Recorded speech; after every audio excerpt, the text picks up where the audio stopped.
Interested is interesting, and interesting people share their stories and build their biographies along the way.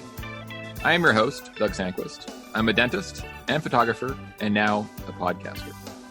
You can find me on Instagram and Twitter at Doug Sanquist, and on Facebook, Doug Sanquist Photo, or you can join my email list by going to DougSanquistPodcast.com.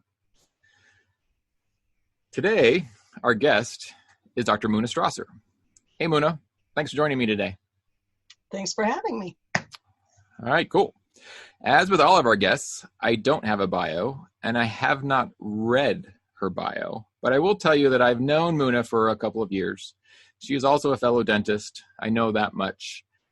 We've met at various postgraduate education places around the country, studying to become better dentists. I do know that she grew up in places overseas.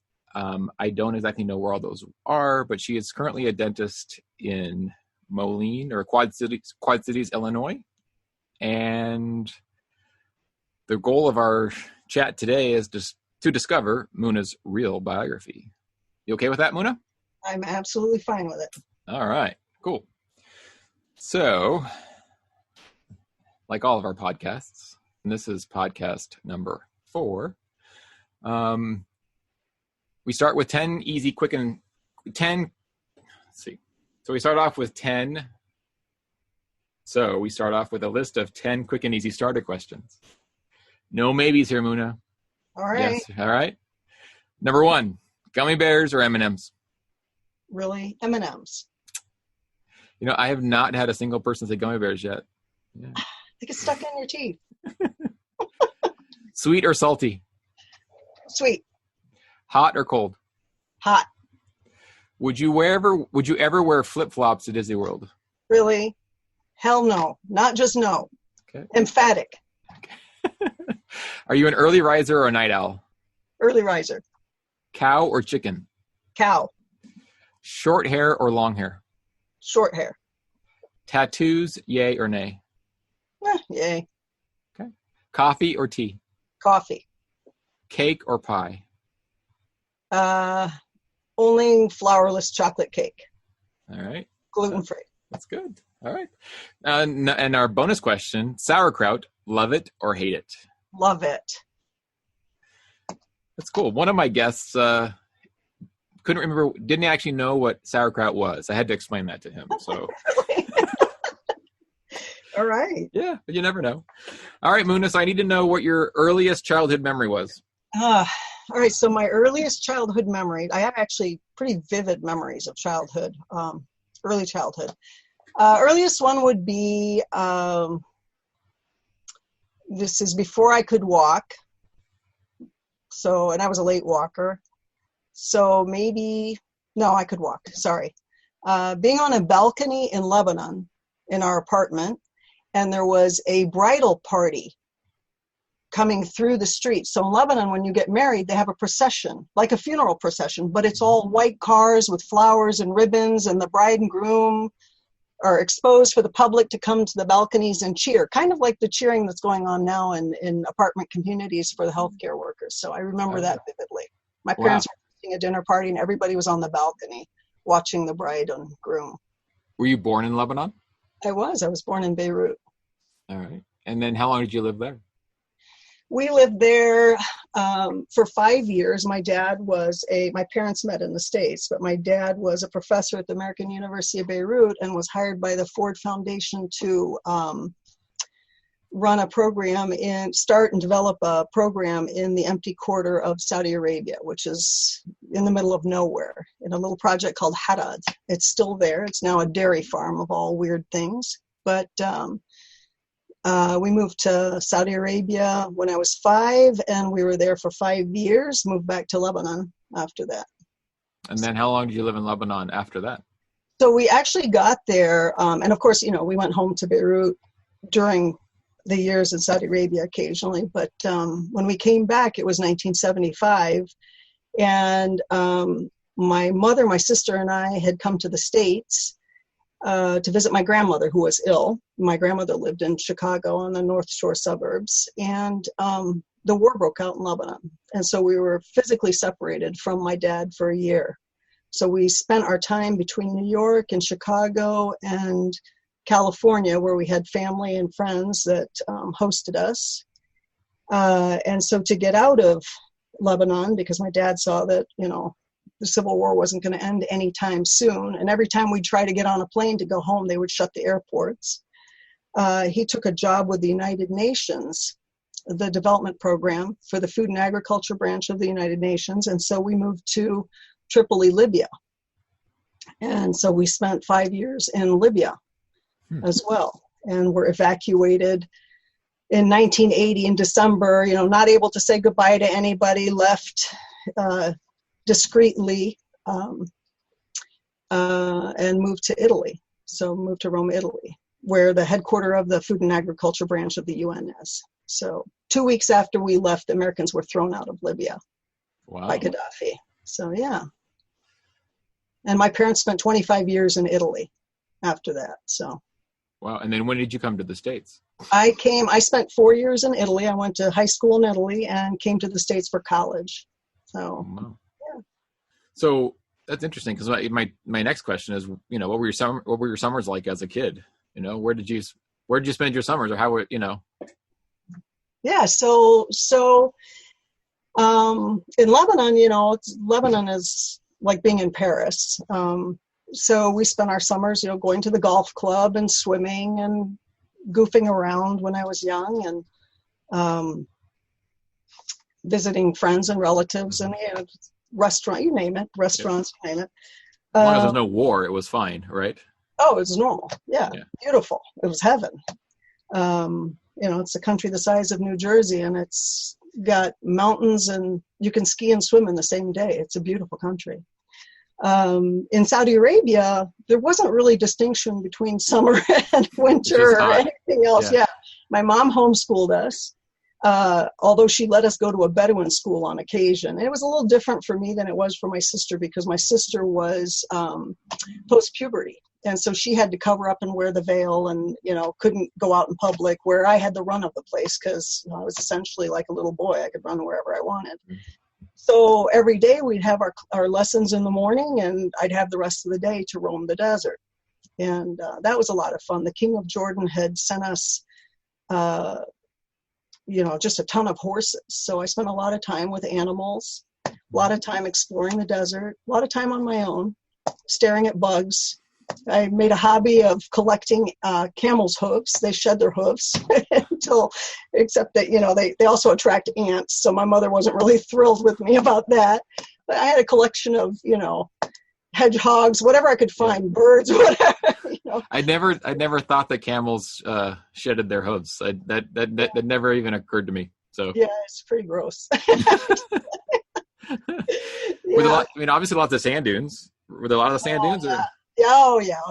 We used to go. We were really lucky because the Bedouin tribes let us come and join them for things. So we got to spend a lot of time with real Bedouins, that would pitch their tents and at the oases, and we would go off into the dunes and destroy my mother's cookie sheets by sliding down them on her cookie sheets. We had a lot of fun, camping out in the open on the ground, which was fine except for the scorpions. But yeah, it was a beautiful way to grow up. The Bedouins were really interesting, very giving people,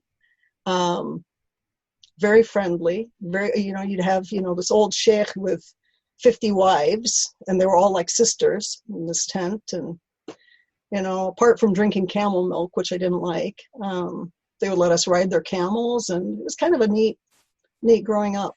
Did they have their own land, or did they just have their own, No, that's a good question, actually. Part of the thing was they were warring tribes. They like to go and take each other's land.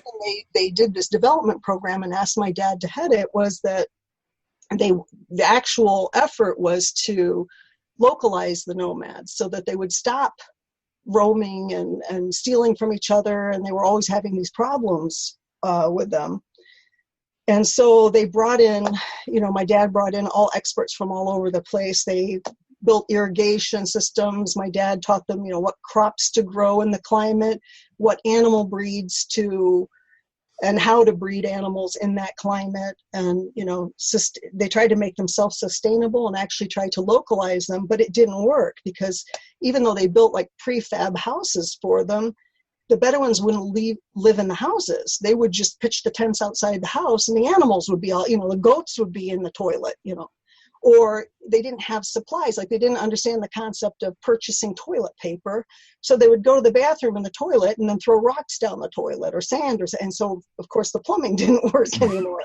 So Right. it's kind of, interesting that it didn't really quite pan out that way. They never really gave up their migratory patterns. And so from that perspective, it was a failure, but the project remains. So. Right.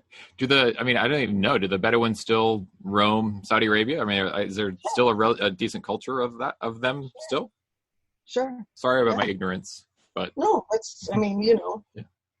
It's a long time ago. I mean, I'm not an expert on the nomads now, but no, they're still there. and they're like that. And they're like that in Libya too. They have their version of the nomads too, the Berber and it's pretty interesting. Different parts of the world. Yeah. Yeah, so you spent high school in Italy. Yep, in Rome. And then why did you come to the States for college? Well, my parents didn't want me to go to medical school in Italy, and their thought was always that they would retire someday in the United States. So I had one sister, and she was already in the States, and she was specifically in Virginia, and I had looked at Canada, but my understanding was that to go to medical school in Canada, I had to give up my U.S. citizenship. And I was already you have to give up one of them. Mm-hmm. So I was already a dual citizen with Lebanon and the United States. So I wasn't really ready to make that decision for Canada. What did I know at a young age? So they just decided on the States. And interestingly, I had a full scholarship at Carleton College, which is where my husband, Jeff, went to school. Wow. But my parents decided that was too far away. Minnesota was too far away from Italy because, instead of taking 3 planes to get there, you'd have to take 5. Right. So that was unacceptable length of, in hindsight, who turns down a full scholarship? Yeah, I know. Right? Was college always a given growing up? Was it like pretty much ingrained in you? They're going like college was. Yeah, no, there was no choice about it. There was, I want a doctor and a lawyer, and my sister clearly wasn't interested in pursuing that form of an education. So yeah. So I you're was going to get the doctor. Yeah. So that was pretty much from early on. You were going to be a doctor. Oh, yeah. Well, early on, I wanted to be a vet. Imagine that, Yeah. Right. Right? So I wanted to be a vet, and my dad decided, no, that wasn't a good career for a woman because he was envisioning me with my hand up a cow's rear end or something. Mm-hmm. He was envisioning, sort of a path that you and I know really isn't what it is now in today's world. But I have a patient. She's a 40-year-old female that's a horse vet. I mean, she comes in her her boots, because she takes care of horses. That's all she does. Yep. And I would have loved it. I really would have. It would have been a great career for me. So how did you pick dentistry over medical school? I didn't. When I was in high school, I developed an interest for neuroanatomy and neurosciences. And so I started to investigate that and found that was actually back in the 80s a really depressing career. And a lot of the patients that got treated back in the early 80s were left disfigured or, maybe didn't survive the surgeries as intended. So I lost interest in that and actually decided based on that I didn't want to go to medical school. And so I kind of floundered for a while. I didn't know what to do. I thought, well, I had this list of things I could do. I could be a tennis player. And my dad was like, no, he didn't think women made money in tennis. So of course now he's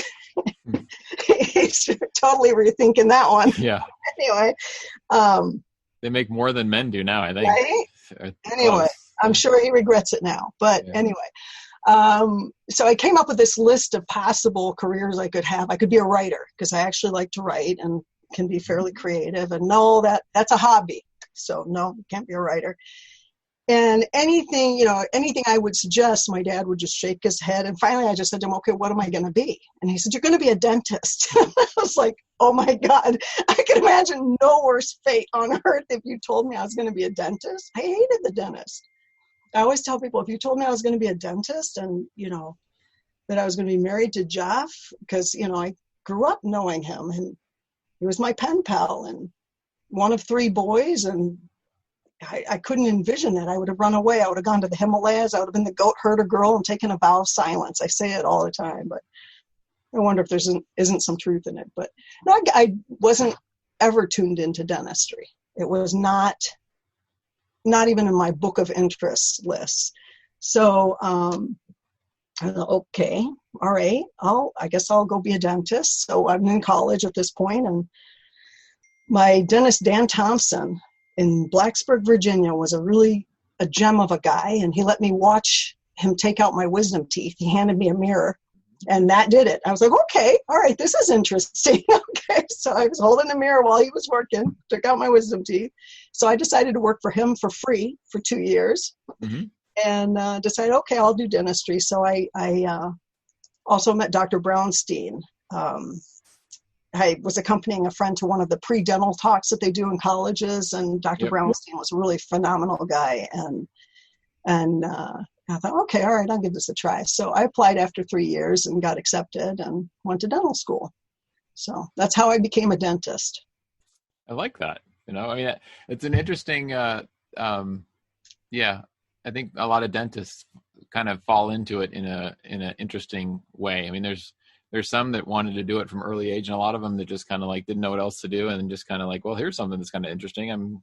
Okay, I guess I could do that. I guess I can make that work.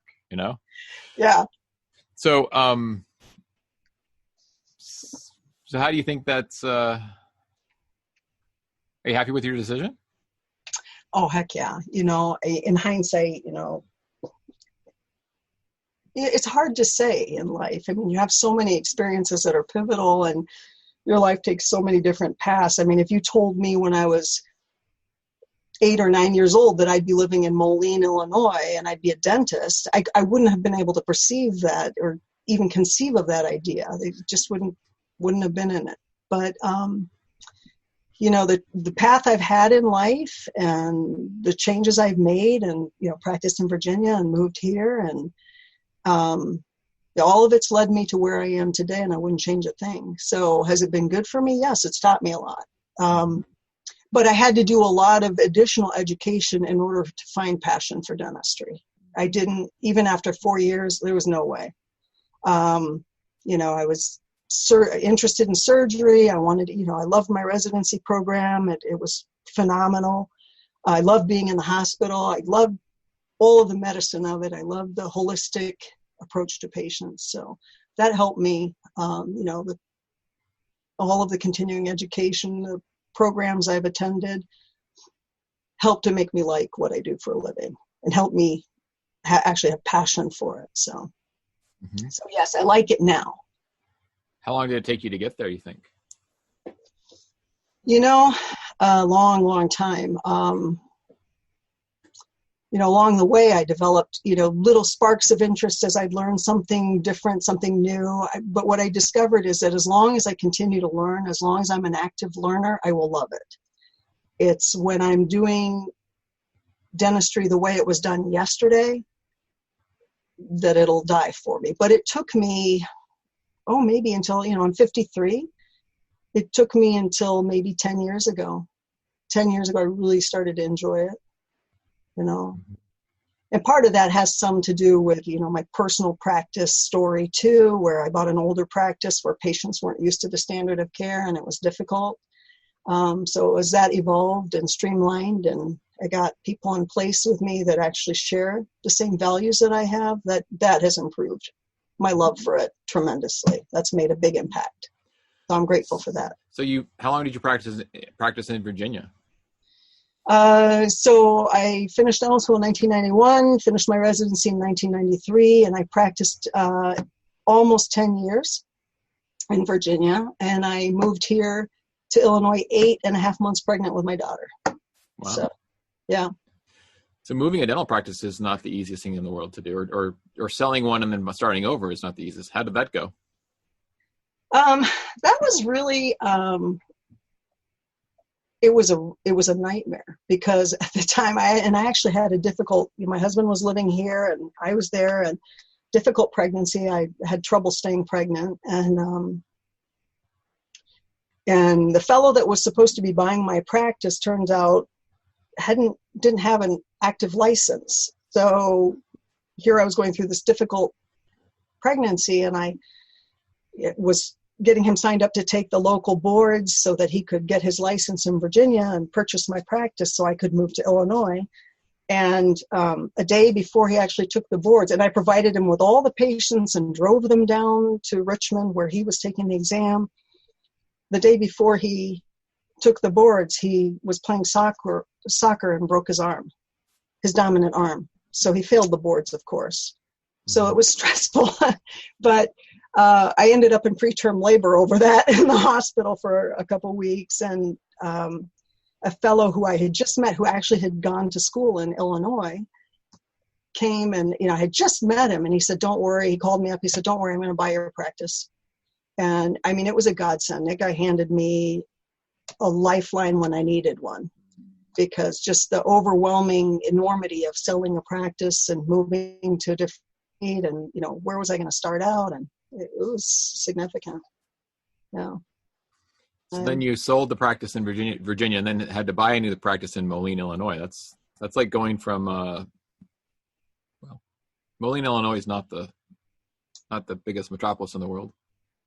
No, and it's, in hindsight, when I moved here, Eve was really sick from the time that she was born, and it was, like I said, difficult pregnancy, difficult all the way. At 1 year old, she failed to thrive, so I had to stay home with her for a little while until she picked up, and they ruled out everything that could possibly be wrong with her. Turns out we never got an answer. She's fine.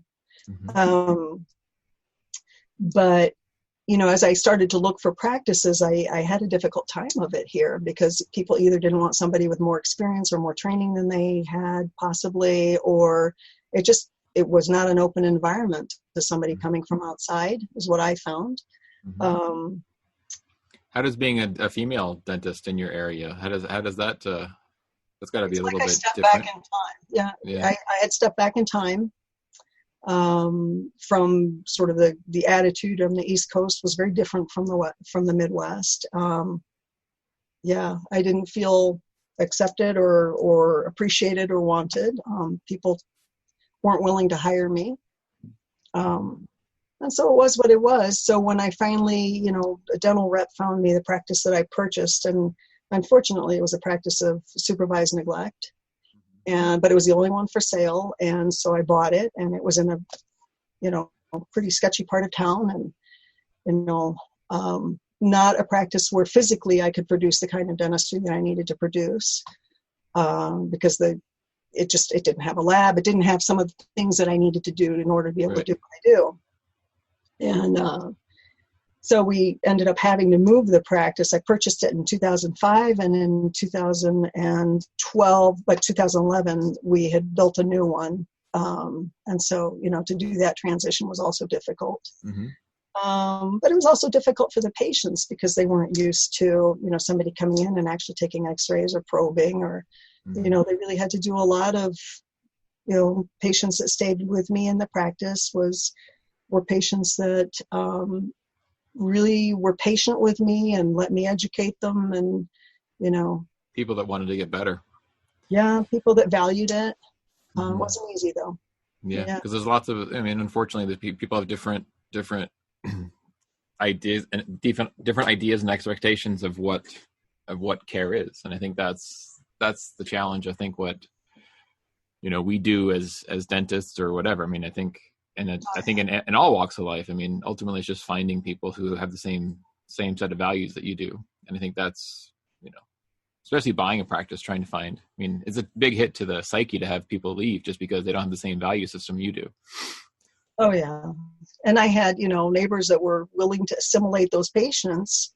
and, call me up and laugh at me and say, what's wrong with you? Don't you know how to do dentistry? And you only tell them one thing at a time. And I'm looking at them like, no, have you heard of informed consent? I mean, you need to educate people and help them make the decision that's right for them. Ultimately, the patient makes the decision, but you're there to provide the information. So, it's just a different mindset. So, but it's been great. I cannot complain. That's good. Yeah. I mean, it's an interesting story of how, you kind of, your dad just told you what to do and you kind of just went with it. I mean, I find that a little, I can see it totally, but I can also see how many people today would probably significantly push back on that. I just find it interesting that you just kind of went with it and said, okay, I can do that. I think that's an interesting, I just wonder how that would work out in 2020. I just don't know, I think it depends on what culture you come from. I think that you see it a lot in Asian cultures, and you see it a lot in Middle Eastern cultures, and maybe even a lot in Europe still. It's more of a, the patriarchs know better almost, and you accept that,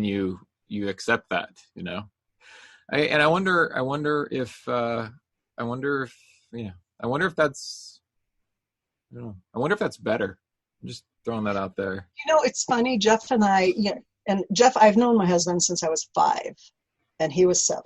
Mm-hmm. And, we always joke and say, if they just our marriage us from the get-go, it would have been great. We would have just, okay, there you go, marry that one. Right. And you would have figured it out, because you realize in life that, your partnership, your spouse is somebody you have to grow with. You can't grow in different paths and expect to stay unified as a couple. But the same thing with careers. Sometimes your parents do know better. And some of the more successful marriages of parents of my friends are ones that were arranged. It's interesting. Mm-hmm. It's just a different mindset.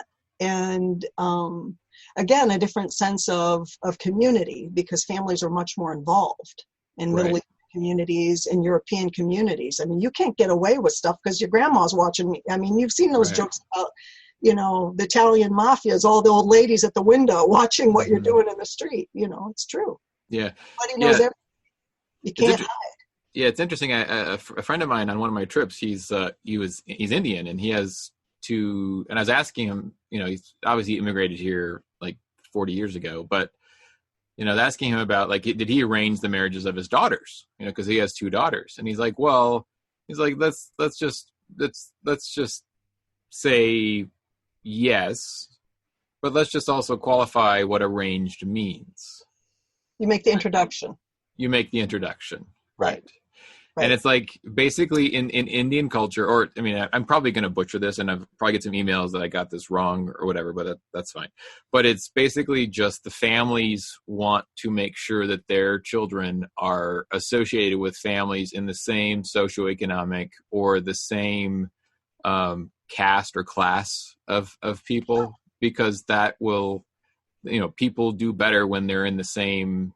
And I think data would actually show that, probably relationships and all relationships, are beneficial when people are from the same swath of society or something like that, I would agree. There's some communality there. And yeah, I think that's an accurate statement. I was married once before, as was Jeff. And my first husband was a con artist. And so, we would have been able to weed that out. But apparently I don't have a good poop detector, so it is what it is. And fortunately there were no kids, and that didn't last long, and so and you things, and you got through that, so that's good. You know. So then you moved to Moline because that's where your husband had a job, is that right? He got tenured here. Yep. So once you're an academician and professor of geology at Augustana College, and he got tenured and picked up the phone and said, "Hey, one of us is moving, and it's not me." Yeah, because once you get tenure, you can't really let that up, right? And truthfully, Doug, dentistry can be done anywhere in the world. Mm-hmm. You can go and you can do dentistry. I mean, it was really hard to leave a practice I built from scratch and leave my patients. The first one I built, from scratch, didn't buy existing, and that was difficult. It was really difficult, but you know, he was so happy. His opportunities, his specialty is glaciers, and sedimentology associated with glaciation. So there's not a lot of that on the East Coast. And so for him, it would have been a desk job. And so his forte, he loves to, you know, take his students out on field trips, out to Death Valley, out to the Grand Canyon. You know, they do a lot of wonderful stuff. And he wouldn't be able to do that in Virginia. He would have been stuck in a desk job at NSF. And, you know, his summers in Alaska on a glacier, he would have been unable to do that. So, you know, this provided him with, you know, the ability to continue doing something he's really good at and that doesn't transfer easily, whereas my job transfers more easily. So right. That was part of the decision. Plus, the other thing, too, was September 11th had happened. And my office was in a building that housed the IRS and the Surgeon General's office, glass building, glass tower above me. And the plane that hit the Pentagon, flight path of that. And actually, there was some construction going on in my roof. And it knocked, you know, the sonic boom of the fighter jets that went after that plane, knocked the stuff loose. And so I had water pouring down my walls that day, and we were trying to figure out what was happening. It was like Armageddon. And, you know, I just thought, you know, here I am, I'm in the heart of it. And the sniper that was sniping people, you know, the poor guy that was killing people shortly after September 11th, killed somebody at the gas station I used to go to. And I thought, you know, I've already lived in a war-torn country. You know, my time in Lebanon was not fun during the war. We did go back during the war. And I don't really want to be in that environment. I want to be someplace where our kid can actually walk on the sidewalk or ride a bike or, you know, and that wasn't the DC area post 9/11 right away. And we made the decision this would be the better place to have a family. You know, you can buy a beautiful home here with a lot of land for next to nothing. Yeah. You know? So what was that like the couple days after 9/11? What was that like? Oof, it was surreal. My mother was down at Costco next to Pentagon, and I couldn't get a hold of her. I was calling patients. I actually had watching in those days, and that was early for TVs in the operatories, but I had TVs in the operatories. Yeah.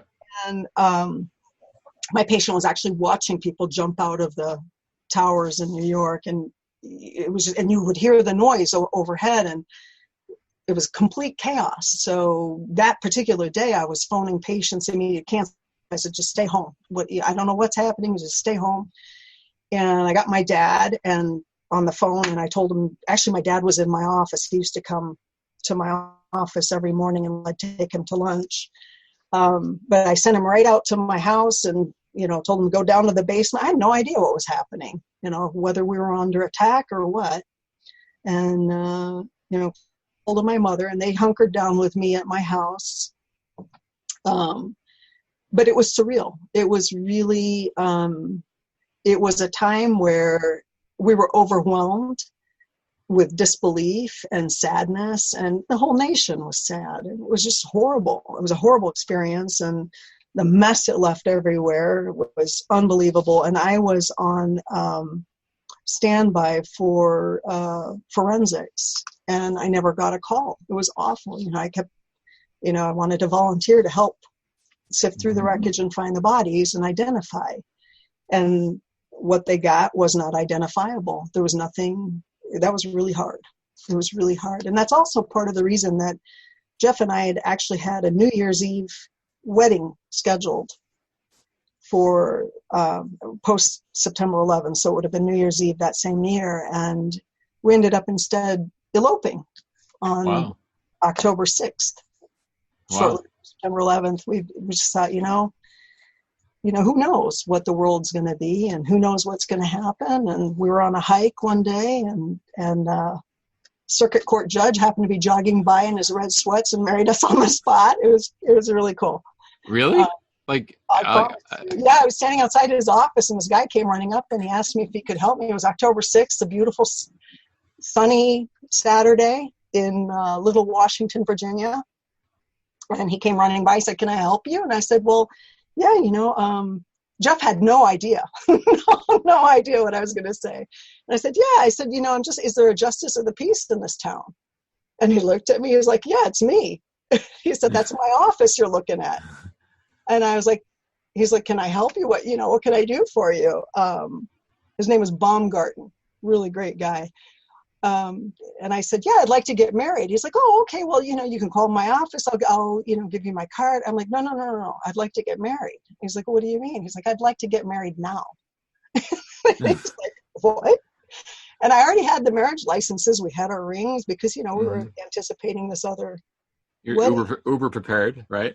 Yeah, of course. That's me. Yeah. And so he's like, okay, well, let me run home and, change and I'll come back and put my robes on. I'm like, no, like that. That's fine. And so he married us right there on the spot in his red sweatpants, and he's drinking Gatorade and stretching while he's like, I've got to do this. Nobody at the golf club is going to believe me. And Jeff's mouth was just hanging open. He's like, what? I'm like, that's it. This is it. Let's do it. So that's what we did. We had a hikey-moo. We went on a hike afterwards. And we just. What did your family say when you told them? Yeah. Yeah. I guess they were surprised. Let's just leave it at that. Yeah, I'm pretty unpredictable sometimes. So I love that. So so tell me about some of your hobbies. What do you do for fun? Besides annoy you? Yes. Yep. Okay, so hobbies. Well, I play tennis. I love to ski. I don't get much time to ski, but I love to downhill ski. Yeah, I mean, you mentioned about early on about being a tennis pro. Like, was that actually something that was actually a possibility? Was that legitimate? Legitimate. Like, cool. Yeah. Like, how seriously were you considering doing that? Well, until my dad said no. I think there's always something as a dream of a kid to, like, could I do that? Could I do what I really, really love for a living? So I think that's an interesting. I think most of us kids have something like that. It was just that I have a natural ability. So there are things that you just come naturally that you don't have to work at. So, Did you practice a lot? I can throw a ball in the air really high and hit it with another ball. Yeah. So I have good eye-hand coordination. So I'm blessed that way. And that was just a fluke. I mean, I don't know why, but. So even though you were good at it, were you one that would just want to practice it all the time too? Or you one that? Well, I spent a lot of solitary time growing up. So growing up not necessarily in Saudi Arabia, I was too little and nobody put a racket in my hand. But in Libya, I used to spend most of my time. I mean, there was nothing to do. Living in Libya was like living under COVID. It's house arrest. You don't go out in the streets. It's not you do if you're supervised. But this was pre-Qaddafi, right? No, Qaddafi took over in 1969. Oh, okay. Actually, on my birthday, his revolution was September 1st. So there. Wow. Wow. But he was 1969. So Qaddafi was in power when we moved there, and it got increasingly crazier as we were there, and to the point where it was house arrest. And so you've been through this self-quarantine thing before. This is nothing new for you. I tell people this is like wartime Lebanon, except there's no bombs going off, there's no glass shatter. You don't have to get under the table. The difference is you don't see the bodies in the streets. You don't see the gun, you don't see the bombs, you don't see the sky lighting up, But there's the same uncertainty for people going outside, am I safe? Am I not safe? But no, it's similar. And similar to Libya, where you couldn't go out in the streets, especially if you were a girl, and there was very strict. I mean, you could either go into places that were enclosed, like I went to the oil company school, and it was guarded. They had walls and barbed wire and armed guards. So in there they had tennis courts, and I would practice all day long in the summer. And, and the same thing, we had a tennis club over the wall. We actually lived on the beach. It was beautiful. And, Stone's Throw was a golf club that was, again, gated, and, they had tennis courts there. So I practiced a lot and played a lot, and played some in high school and, in college, and then, kind of gave it up there. But it's still fun to play. And so, and skiing, you mentioned other hobbies, and I really love to draw. I don't get much time to do art. I love to write. I have a couple books that I start and put down and don't have time to finish, but watch out if I put you in one of them. Uh-huh. And that's it for hobbies. I mean, we cook as a family. We like to cook together, and I like to take photographs, as you know, of birds. I'm not very good at it, but I enjoy it. And occasionally I'm lucky enough to get a good capture. But that's something that I'd like to learn more about in portrait photography. I do enjoy it. I feel like I have a gift for seeing things in an artistic way. Sometimes I can put myself and see the picture, and I accidentally get a good picture because of it, because I can tell that it's a nice layout, Right. And I just get lucky because the cameras are so good. So it's not intentional, it's accidental. Right. So it sounds like you just need more time to actually further develop your hobbies. It sounds like I need some instruction, some guidance, and some, time. Yeah. time. Yeah. I think most of us are looking for time. We have plenty of it now. I mean, we're all in a quarantine as of April of 2020. Yes. Hopefully it doesn't last forever, but all right. So what's your greatest success? Oh, hands down, my daughter. Definitely, hands down. Yeah. I've raised a human being that's much greater than either of the original products. I'm hoping she'll be somebody to change the world in a good way, for the better. That's awesome. Yeah. She's a good thinker. She has a great mind. So, yeah, I think that's my greatest achievement. It's good. And she's about ready to go to college. Is that right? She is still headed to Minnesota. So, right. Yeah. That's good. Any regrets? I don't really have regrets. Yes, I do have regrets. I have regrets. With age, you learn, maybe to make better use of your time with people who appreciate you and who are genuine. Sometimes when you're going along the path, maybe you spend your time with people who might be toxic or whatever. I'm better at that now.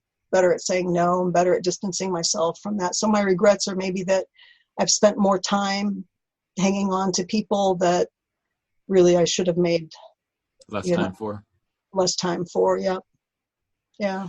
Yeah, I think there's a notion when you're a little bit younger that there's a group of people that you have to fit in with because they're going to help you advance in your life. And I think part of that is, that's, at least in our generation, I think that's true. And I think as you get older, you realize that you really don't need those people because they're not really helping you at all. You think that you're trying to befriend them to try to get you someplace, and it doesn't end up working out that well. Or even in a work environment where, some of the biggest challenges I've had in an office scenario are, having somebody that's toxic that you just keep trying to, show them the way, show them the light. And, yeah. And that makes for a much bigger problem, a global problem, makes the problem drag out so long. Yeah, there definitely are a couple different angles that can go along that, that thought passage. So what's your greatest fear? Well, honestly, that something would happen to my daughter, something, that she would die and I'm still alive to see it. Or, that's my greatest fear. I don't really have fears. I tend to be pretty pragmatic, maybe because of the way that I was raised. Mm-hmm. That would be my biggest fear. Yeah, it's really nothing. I mean, at some level, you've also done everything you can to actually prepare her for the world, but you're about ready to push her out of the nest. And that's really nothing. Right. It's all out of your control at this point. Yeah. Yeah. And even though you want to, but I mean, there's so many variables that you can't control, or nor should you want to. But I see people who have had to. I know a lot of people that have had to.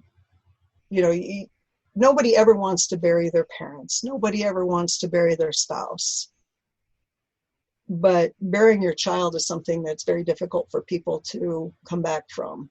And that is my greatest fear. Yeah. I literally watched a woman. I had a friend when I was 35 who passed away, hit by a drunk driver, he and his pregnant wife, and his mother literally climbed into the coffin at the service. It was one of the worst things I ever witnessed, besides wartime, mothers finding their children on the ground outside the house, or, I just don't want to live that. It's difficult enough to watch from a distance. I don't want to live it. Well, let's hope you never have to. Let's hope we never do. Yeah. So what would your current self say to your young self? Enjoy it. Enjoy it along the way. Don't worry too much about everything, I think that's what I would say. Maybe don't be so intense, all the time. Stop, smell the roses. You don't have to be the top of everything and, get there the fastest or the first.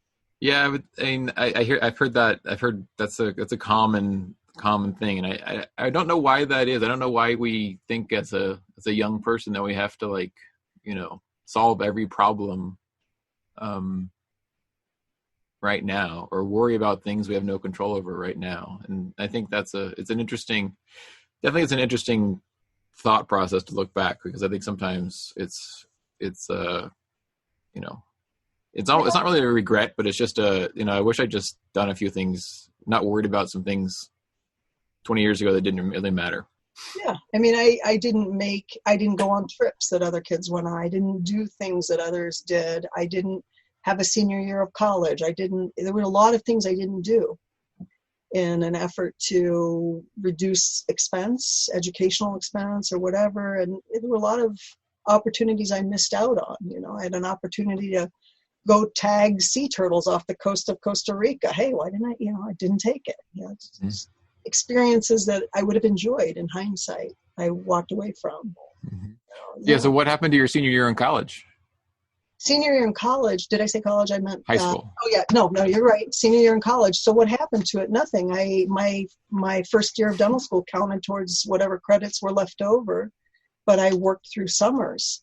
And so basically graduated in 3 years with a few of the credits from dental school applying towards college. So they issued me my diploma in the mail. Oh, wow. Yeah. I mean, I could have gone to the graduation ceremony, but my family wasn't going to go. So right. So you did 4 years of college in 3. Yes. Basically, and then went to dental school after that. Yep. Wow. And what was your undergrad degree in? Biology. Okay. Yeah. That's cool. Yeah. So your dad told you were going to dental school before you went to college. Is that right? No, he told me the first year of college. Okay. Yeah. It took a little bit of a bit for it to sink in, because I was scrambling to come up with ideas, and like I said, one by one I get shot down for some kind of asinine. You didn't want to believe Dad either at some point, right? There had to be some pushback, right? I could have imagined nothing worse. Like, oh my God, dentistry. What is your greatest inspiration? Oh, that's a good question.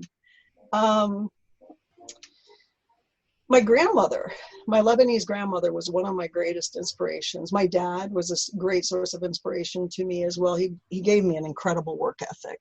That guy literally worked in conditions that most other humans would not work in situations where, high-risk countries, horrible. He's gone through a lot. And I had a lot of respect for him for the way he conducted himself. My grandmother was a saint. I'm pretty sure she's up there, sitting on Jesus's right side, probably feeding him grapes, or he's feeding her grapes. I'm not sure. She was an amazing woman. And she was probably the kindest. She was a nurse midwife. who got kicked down a flight of stairs when she was young. So she had a bad heart and she was a diabetic. But that woman, from sunup to sundown, would do anything for any. And she was the greatest. I mean, she literally embodied all the principles of Christianity that I've ever seen, that are good principles that, you know, Mm-hmm. ones that we would aspire to. And she was just a kind, loving human being. And she was wonderful. She was just amazing. I find myself inspired by a lot of my friends. You inspire me. You inspire me Thank to you. try things that I wouldn't try. I mean, my daughter inspires me.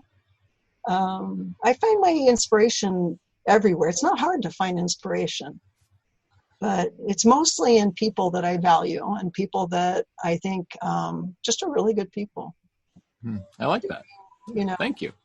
yeah. Yeah. So, who do you have mentors? Do you use mentors? Are they? Do you view mentors as helps to you, or do you see a difference between people that give you inspiration and people who are mentors? Do you see a difference there, or is that they're the same?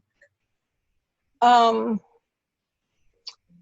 they can be the same, and certainly I do have mentors. And they're definitely inspiring people. Again, they have solid values that, you know, and they're kind and gracious and humble, and most of them very giving.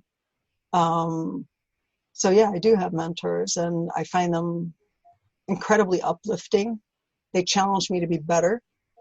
I'm smart enough to surround myself with people that are way smarter than I am.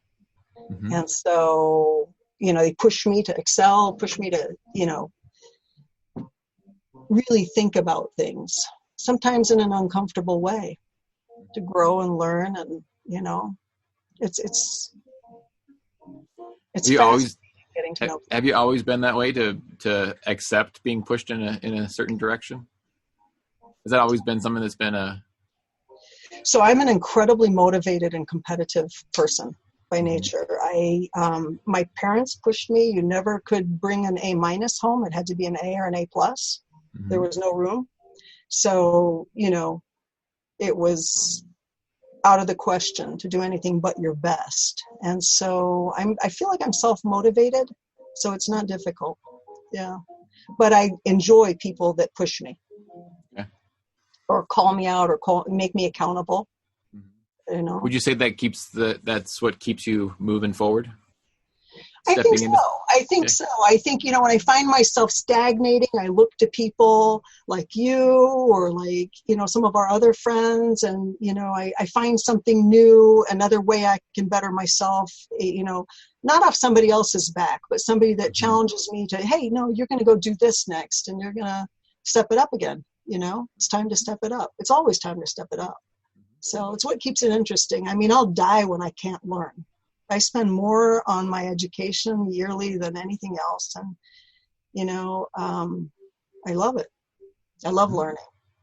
Yeah. Where do you see the next, where do you see us getting out of the coronavirus? Where do you see like the next few months?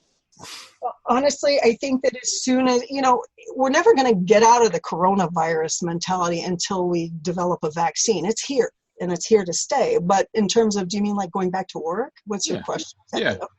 I think that's going to be lifted. Life is normal. Yeah. What I said to Eve the other day, she was kind of down in the dumps about it, about the fact that her school year has changed, her life has changed. And I said, well, accept the fact that this is here for the now. And, you know, you just have to find a way to do your routine and to do it safely. So, you know, coronavirus isn't going away. It's just until we have a vaccine and enough of the population is willing to get vaccinated or tested or whatever, you know, because you might not need it if you've got the antibody. But, you know, I think the restrictions are going to be lifted fairly soon. But it's here. And the only purpose of the quarantine is really to keep the hospitals under control. And I don't think it's this bleak, doom, desperate, horrible scenario. I think we're going to suffer a lot of loss. But don't misunderstand me. I'm used to seeing dead bodies. It's not that I'm it's horrible. What's happening is horrible, and I wish we could have prevented it. But I don't think that as far as us getting back to normal, it's just going to be a new normal. Mm-hmm. We just have to continue to be vigilant. We're not going to be doing activities that put us at risk.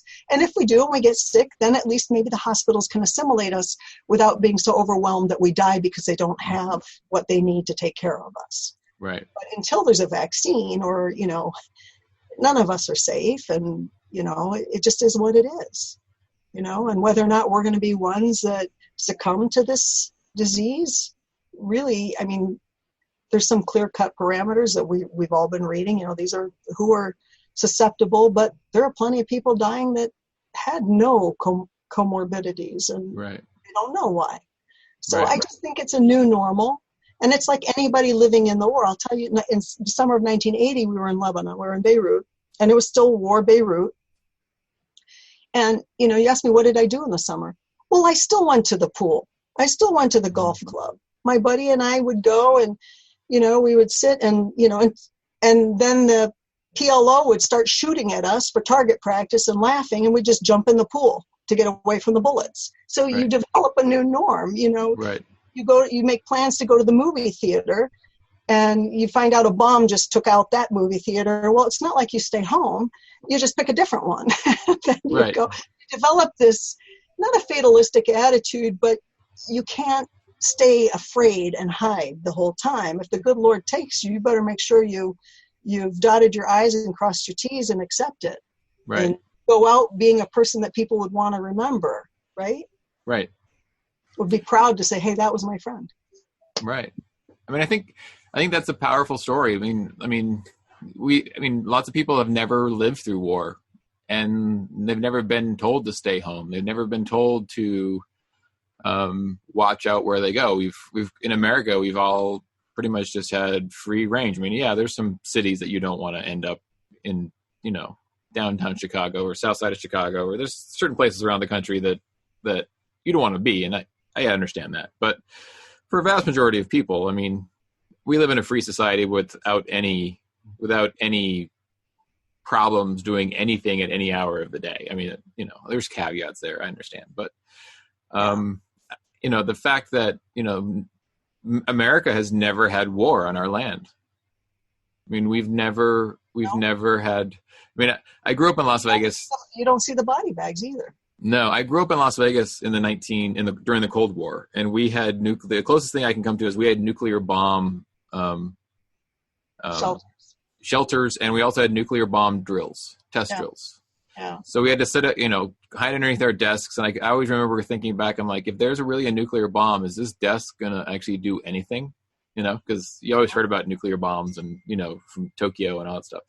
So I mean, we prepared for it, or we heard about it, but it was never really a serious threat. I mean, you never really thought that would actually happen. So I think it's just interesting that we're now here, and I think people are kind of wondering, like, what does the future hold? And I mean, I think the future is going to be pretty much like the future was 3 months ago. It's just going to be a little bit different, not a lot, but a little bit different. And I think that's kind of the take home as I see it. You'll find your new norm. Yeah. Things that'll freak you out or not freak you out. And I think that's one of, you talk about regrets. That's one of the hardest things to live with, is that when you've grown up the way that I do, and you've lived in circumstances where, you don't have food, there's no food in the stores. I mean, this isn't the first time I've seen food shortages. This is nothing. This is a smorgasbord. Right. It's really hard to take complacency for, when you see complacency in our own country, or you see people intentionally hurting our country, it's really hard to take, because this is a blessing to live in this country. We have an incredible standard of living. And when I see people disrespect and, you just want to kiss the ground that we're on. I'm glad I don't live in Libya anymore, or I don't live in, some of the countries that, I've seen or visited, and, we take it for granted.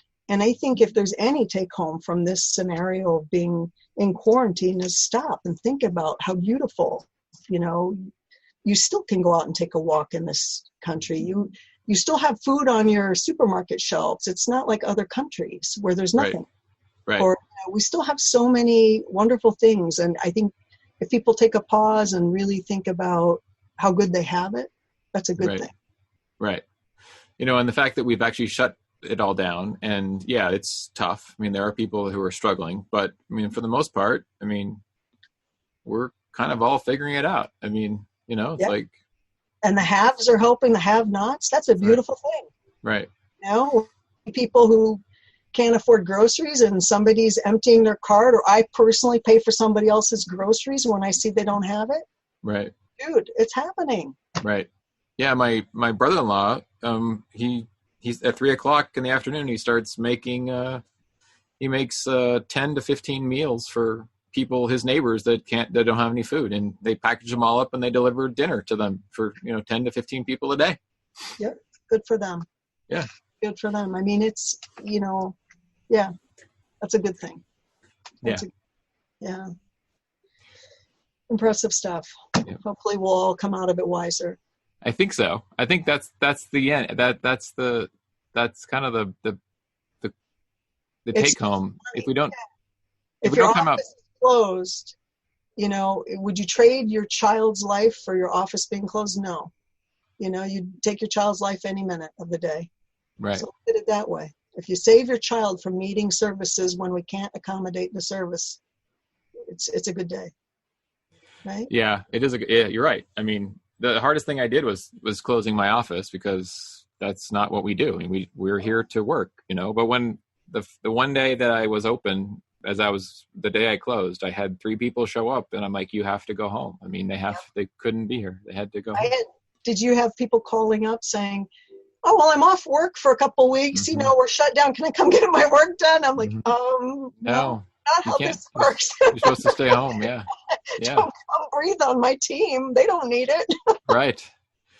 Yeah. Anyway. So, Muna, this was great. I really had a good time. I actually learned a lot. I'm actually having a hard time coming up with your bio, because it can go a couple different directions, and I'm going to have to think about it a little bit, because it's it's an interesting, I don't want to keep saying you're an amazing dentist, because every single person is amazing, is an amazing person. But I mean, there's got to be a better word than amazing, or a different word than amazing. So I'm trying to come up with that, I would say something like,